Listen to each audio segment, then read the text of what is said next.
Now on ITV, all the latest this Thursday with the Lunchtime News.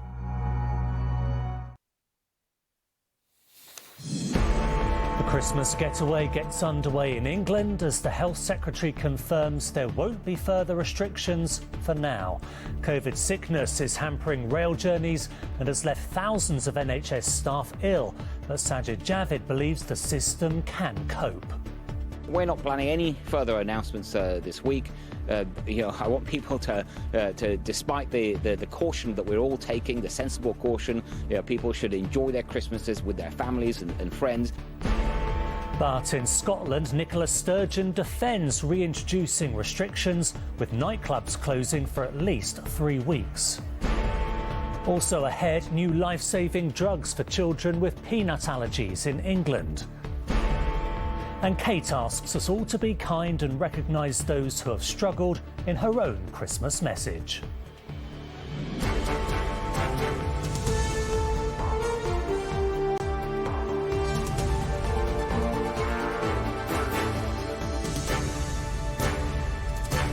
This is the ITV Lunchtime News with Duncan Golestani.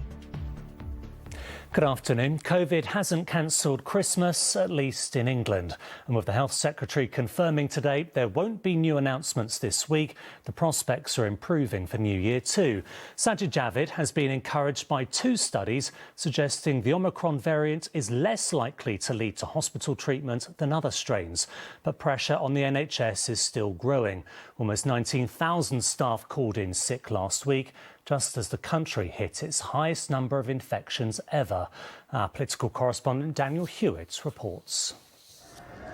London Euston this morning, usually braced for the great Christmas rush home, was unusually quiet. Traditionally, one of the busiest days on the railway has been derailed by cancelled services as more and more staff fall sick with COVID.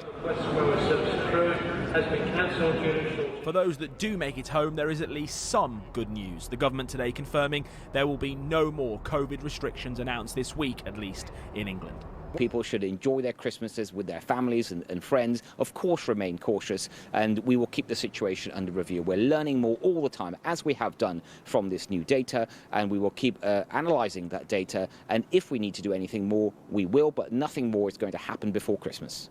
And that's partly due to new data, including this from Imperial College, suggesting the Omicron variant is much milder than Delta, with a 40% reduction in patients being admitted to hospital overnight and the risk falling by 70% if you've already had the virus. And although the vaccines are slightly less effective against Omicron, 2 doses still substantially protect against hospitalisation.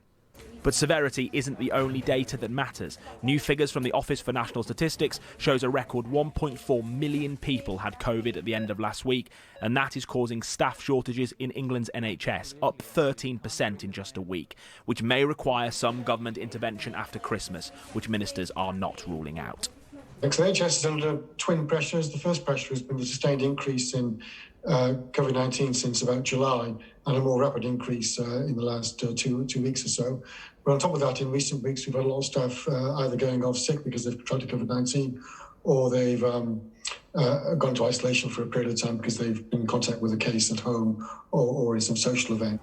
That's led Scotland, Wales and Northern Ireland to impose tighter restrictions from Boxing Day. Right now, though, England waits. People left to make their own decisions on how to spend their Christmas. We're not seeing grandparents. We haven't really been anywhere in the last week. None of us are ill, so we're just taking the chance. We've all had rapid PCR tests. I've had one before I flew and when I landed, and everybody in the family has gone to a centre in Chester to have one. And if we're all negative, then my 95-year-old grandma can come for Christmas. If we're not, then she gets to look through the glass again another year. COVID may not have cancelled Christmas again, but it's spreading fast, and the government may yet have to act fast next week to slow it. Daniel Hewitt, ITV News. We'll return to Daniel in a moment, but we're now seeing different parts of the UK taking dramatically different approaches to the Omicron outbreak. In Scotland, the First Minister, Nicola Sturgeon, has been defending new restrictions that begin on Monday. Louise Scott is in Glasgow. Louise, how are the new restrictions being received there? It's fair to say there's certainly anger and frustration. That could be seen last night at football matches. Those were the final ones where fans could be in attendance, and they were holding up banners, really wondering why large events such as COP26 could go ahead here, yet they will no longer be allowed to sit in an outdoor stadium. Well, Scots also heard today that nightclubs will be forced to close for the next 3 weeks over that crucial New Year period, despite this recent data really indicating that illness from the Omicron variant is less severe. Well, during First Minister's questions today, Nicola Sturgeon was forced to defend her changes. Here's what she had to say. Anything we do right now that risks increasing spread, such as removing self-isolation rules or weakening self-isolation rules too quickly, actually could be seriously counterproductive, just at the point where I agree we do see some really good news on Omicron. So these are really difficult judgments. They require really careful deliberation. New restrictions come into place from Monday and will be evaluated each day and will be in place for at least 3 weeks. Louise, thank you. Let's return to Daniel Hewitt in Westminster now. Daniel, a different picture in England with no announcements before next week. So I suppose the question is, what about New Year? Well, Duncan, it remains a question without an answer, I'm afraid. How frustrating is that? And the problem we've got right now is we don't know how much data the government needs to see. They keep saying we're reviewing the data. We don't know the thresholds within that data that need to be met or not met for restrictions to be brought in or not. What we are now starting to see, Duncan, is an avalanche of data on hospital admissions, on Omicron severity. Later this afternoon, we'll get more data from the UK Health Security Agency on Omicron severity, which the government will look at very closely. I think it leaves Boris Johnson with two options here. Either next week he issues guidance, or he comes back to Parliament, which will be difficult for him. And he's running out of time to do that, because that will take a couple of days to put that legislation in, given New Year's Eve is a week tomorrow. Daniel, thank you. Children in England with peanut allergies are to be the first in Europe to be offered life-changing treatment. A new oral treatment called Palforzia, which helps to reduce the severity of symptoms, is to be offered to hundreds of young people over the next 2 years. Faye Barker has the details. The simple pleasure of eating a chocolate from an advent calendar was something that used to be too risky for 9-year-old Emily. Is it a good one? The slightest trace of peanuts could have caused a dangerous allergic reaction. But now a new NHS treatment is proving to be life-changing. Now I go to school and I don't have to worry when I'm having lunch or when people bring in treats for their birthday. Emily's allergy was so serious, we couldn't even have traces of nuts. And every phone call that you had, you worried that something had happened to her. Yeah, we're free. It's amazing. Peanut allergies affect 1 in 50 children in the UK. But a recent trial of the oral treatment Palforzia showed 6 in 10 allergic children were able to tolerate the equivalent of 3 peanuts. Up to 600 children are now expected to benefit from the treatment over the next year. So this is not a cure, it's a treatment. You stay on this product, and it just means that if children were to accidentally eat peanut, they would not have a reaction if it was a low amount of peanut.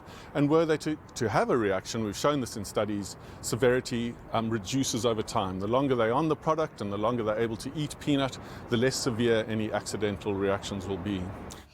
I ate 7 real peanuts today. After taking part in a successful trial, families like Emily's can now enjoy things like holidays and eating out without having to navigate the anxieties that accidental exposure to nuts would cause. No limits now. It's wonderful. I really enjoy it because I have a more variety of foods I can eat, especially more chocolate. This life-changing treatment not only gives people more freedom, but will no doubt save lives too. Faye Barker, ITV News. Lovely. Russia's president has accused the West of laying missiles on the porch of our house as a standoff over Ukraine continues. Vladimir Putin has used his annual Christmas briefing to stress that talks with the US in Geneva next month need to produce quick results and meet Russia's security demands. And Gibraltar is among 39 places competing to win city status as part of the Queen's Jubilee celebrations. It's the first time territories outside Great Britain have been allowed to take part. Finally, as the royals, like the rest of us, make final preparations for Christmas Day, the Queen has confirmed she'll host Charles and Camilla at Windsor Castle. Meanwhile, the Duchess of Cambridge has called for us all to celebrate kindness and recognise others who have struggled, as our royal editor Chris Shipp explains.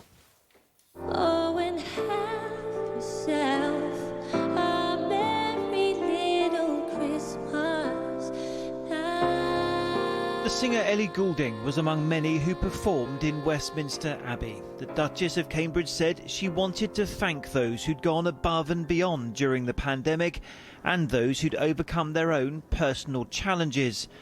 Like 6-year-old Tony Hudgell here. He had both legs amputated but still raised money during lockdown for a children's hospital.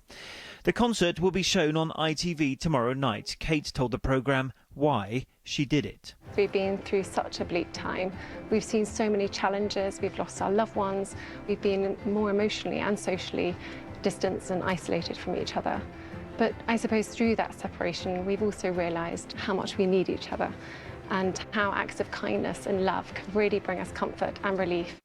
The guests had all come to William and Kate's attention over the last year. They included the Good Morning Britain presenter Kate Garraway, whose husband has been seriously ill with COVID, and community leaders like Paul Johnston. His boxing club made food parcels and 10,000 meals for people in County Antrim. For us, it was brilliant to be part of, and it was a beautiful evening and event. How does it make you feel, what you and your boxing club did?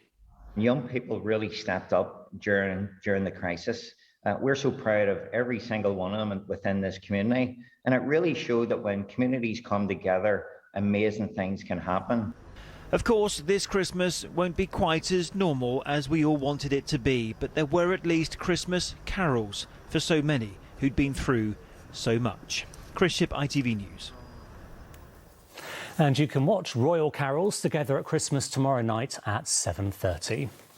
But that is it this lunchtime. Lucrezia is here with the evening news at 6:30. Until then, good afternoon.